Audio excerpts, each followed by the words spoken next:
Welcome to the very first part of our 4-part series about TikTok. This series is going to blow your mind. You're going to learn so much, and I can't wait for you to dive in. First up, in this very first episode, we are learning why you need to be on TikTok as it relates to podcasting. Thank you again so much for joining me for this episode. We are going to explore the ins and outs of TikTok, the TikTok algorithm, and how it relates to podcasting.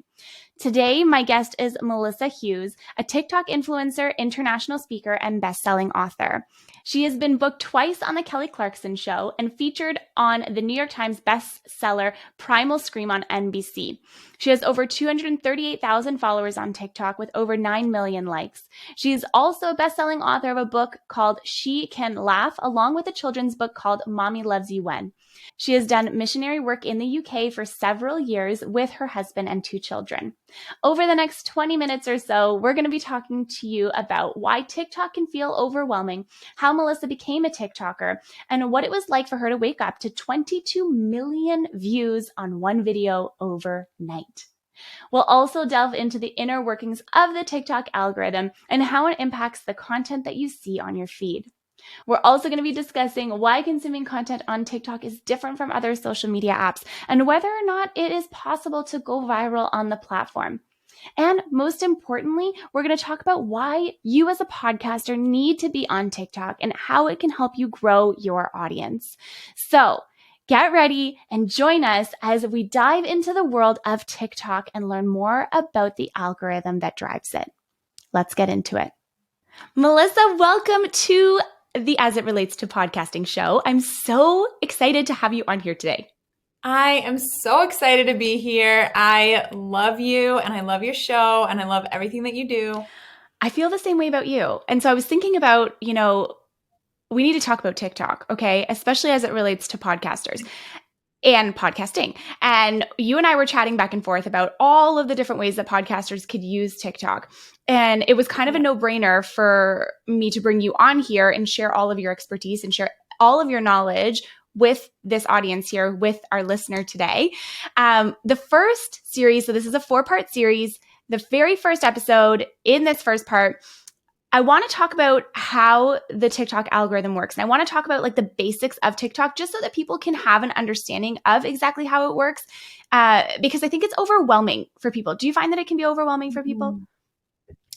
I do. I feel like people see it as like a whole nother platform, which it is, and a whole nother skill to learn, which nobody really likes to have to shift and change. Yes. But I think TikTok is a really fun platform and there's a lot less pressure and we can get into all of that. But I do think people are really overthinking it and it's holding them back from like just doing it. You know? Absolutely. And I am definitely one of those people as well, because it's like, it feels like, you master one app, you master one platform, you do one thing, and then all of a sudden they've changed the algorithm. They've changed, even like Instagram, the way that content is consumed. I think it's no secret that stuff has shifted towards video content, which we are going to get into as we go through the series. But before we get too far into all of this, I really want to set the scene here for our listener. I want to hear a bit about your story and why and how you have become this incredible, resource for TikTokers and for podcasters and for creators. And I want to hear a little bit about your journey to how you've gotten here today. Yeah. So I did not ever think that I would be on TikTok. I didn't think that I would be doing social media marketing or anything like that. That's definitely not my background. But in 2020, I had lost my job and it was really just like this spot of like for a lot of people being like, oh goodness, what's the next step?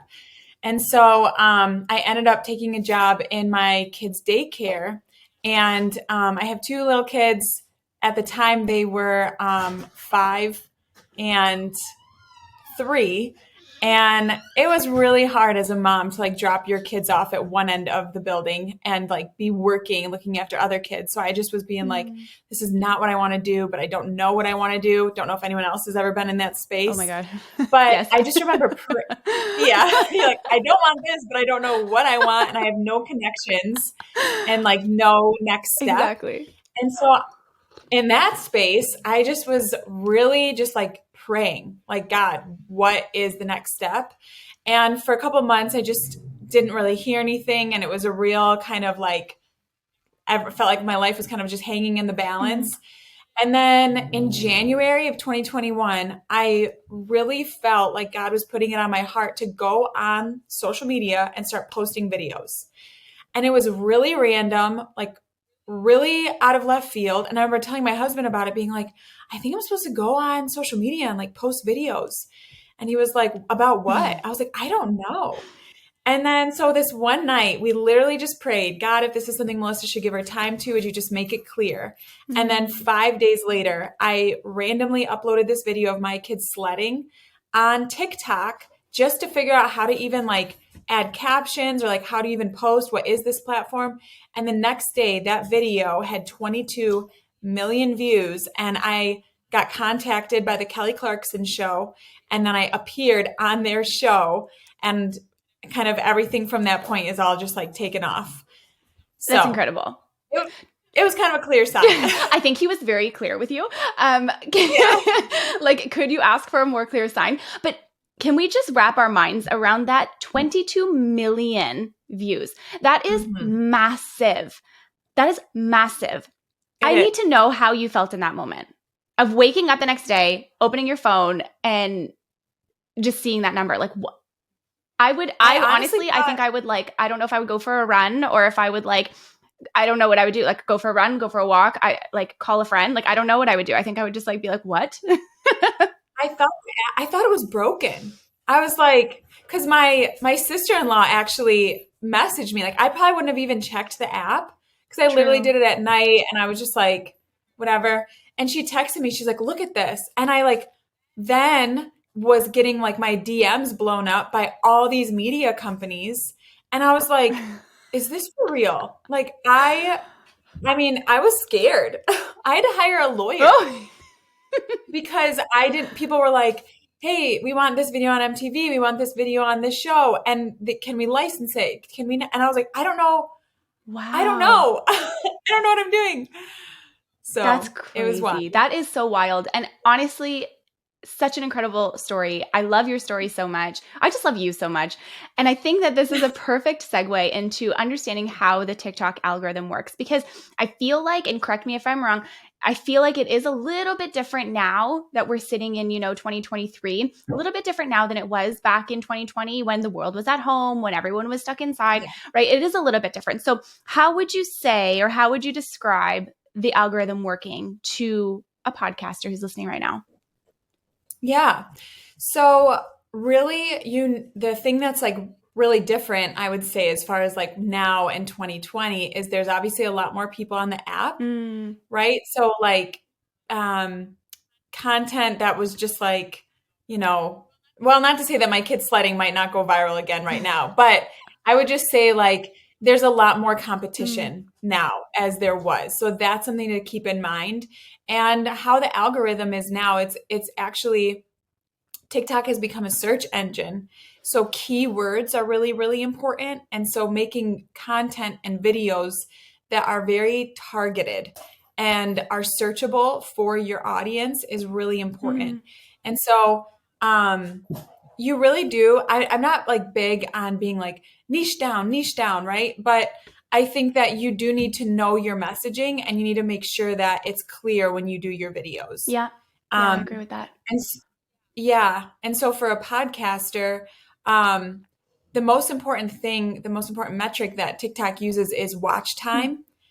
So what I have found as it relates to podcasters is they might struggle a little bit on TikTok if they don't understand this one thing.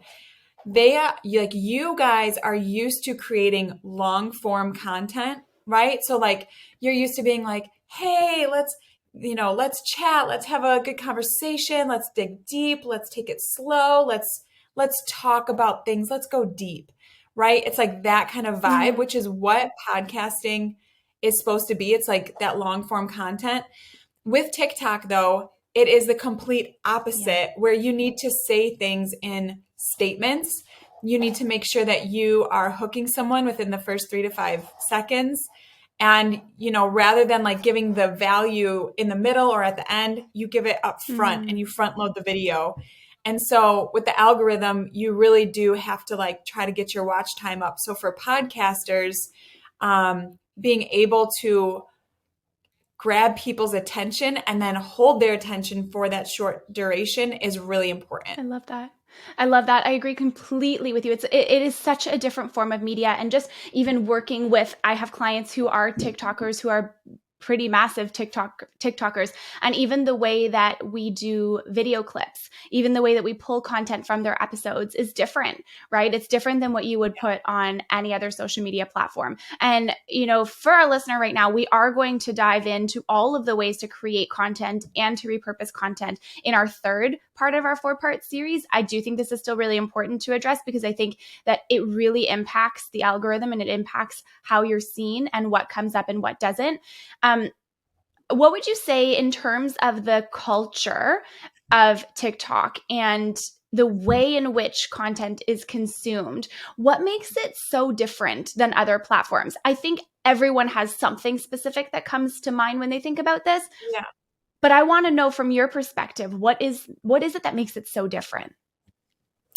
So I think the popularity around TikTok had a couple things that really made it blow up. Number one, people were so done with over curated, overly polished, Instagram worthy content. Yeah. It just, after a while, number one, it was very unattainable for a lot of Yeah. people. Number two, you could be putting in like being consistent, like for creators, being consistent, posting, and your content could be good. But unless like you have a large following, more than likely that content wasn't going to be seen. So those two things, TikTok solved that problem, because TikTok became this platform where it was like people in their pajamas with no makeup on, spilling coffee on themselves and sharing like their struggle in their Yeah. life.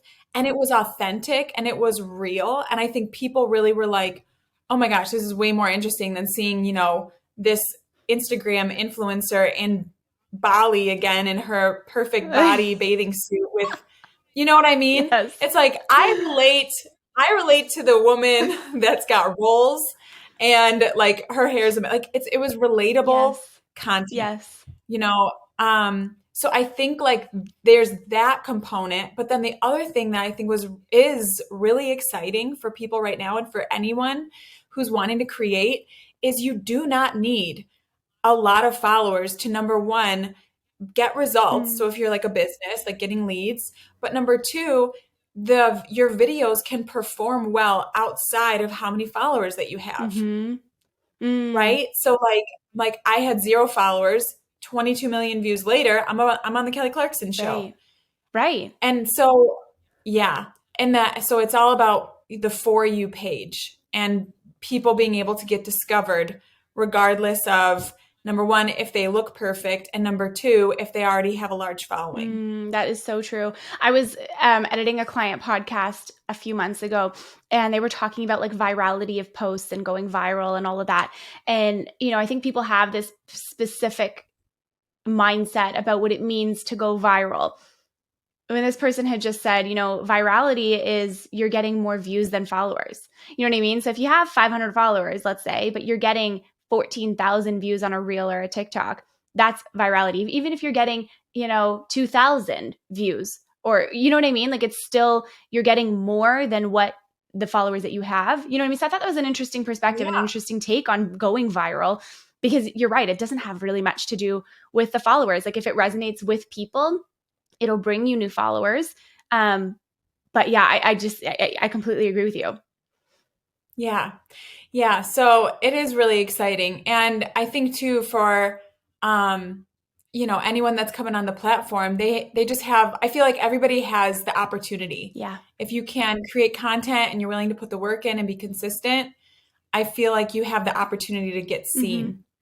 Do you still feel So, that way, even though there are so many different creators on there? I get the same thing with the podcasting world. Like there's so many podcasts. Why my podcast will people even listen? And then, of course, every time we launch a show and every time that show is charting on the charts, you know what I mean? For a long time, it just reinforces again why it's so important to have your own message out there and why it's so important to show up for yourself, and the message that you're trying to bring to your listeners. But you know it can sometimes feel like, especially on your For You page, that it's the same creators over and over again, because of course the algorithm is showing you content that you already like and content that you will likely consume more of. Would you say that there's still a point at this point, even though we're a couple of years into TikTok? Like, do you think that the app is still quite young? What are your oh thoughts? yeah. Yeah. Oh yeah. I mean, so Instagram, right? Instagram back in 2011, Mm, think about that. If you were to have like gotten like serious about Instagram in, let's say, 3 years in, so yeah. 2014, and was consistent, 2018, you're probably like, man, I'm so glad I hopped on when I did. I think every person, like this is the thing. Social media is probably not going to go away. I mean, who Yes. knows? None of us anticipated a pandemic. So, but it's probably not going to go away. So it's like how can we start taking up like digital real estate, right? It's Mm-hmm. like people go out, buy houses, and I understand we don't own the platforms, but to be able to start to like get out there, put your message out there, grow a following so that you can like grow your email list or you can grow your business, like whatever that is, I would say it's like, I think we should just quit being like, oh, it's too late for me. I think we should think like, this is a great opportunity. I should take advantage of Yeah. this. I love that reframe.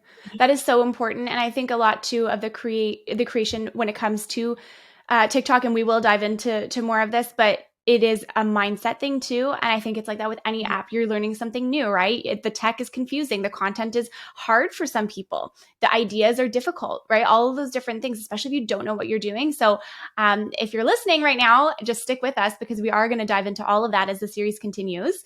And before we wrap up our first part here, I have two more questions for you. The first one is, why do you think that podcasters need to be on this platform, especially right now? Yes, TikTok is really the number one platform that is linked for podcasters Mm, because of there are a lot of young people on TikTok. There are a lot of older people on TikTok, but the opportunity to grow your listeners, it's like going to the movies, right? You want to see the movie because you watched the trailer. right. So like to be able to create like trailers to your podcast that people are like, "Ooh, I like that." It gets the message out there so that people then tune into your long form content. It's like such a great way to market your podcast. So, I yeah. love that. I love that. And then my last question before we wrap up with our first episode here is, do you think we've missed anything as it relates to the algorithm, the way that it works, the reasons why people should be on TikTok? Do you think we've missed anything, or have we covered it all? The only thing that I really want to say, and this is something that I'm just feeling, even as I'm like growing as a creator and everything like that, I really feel like people get so caught up in the metrics and they get so caught up in the views and they get so caught up in that stuff that it really steals from their soul. Mm, So, like, why did you want to start podcasting? Why did you want to start? Because you had a message, you wanted to share it. And we focus so much on, like, oh, my video views are down or my podcast, aren't. But it's like, if we could just, like, kind of cast that aside and really, like, focus on our message, get passionate about it, really hone in on it, the followers and the view, like it will come from that place. mm-hmm.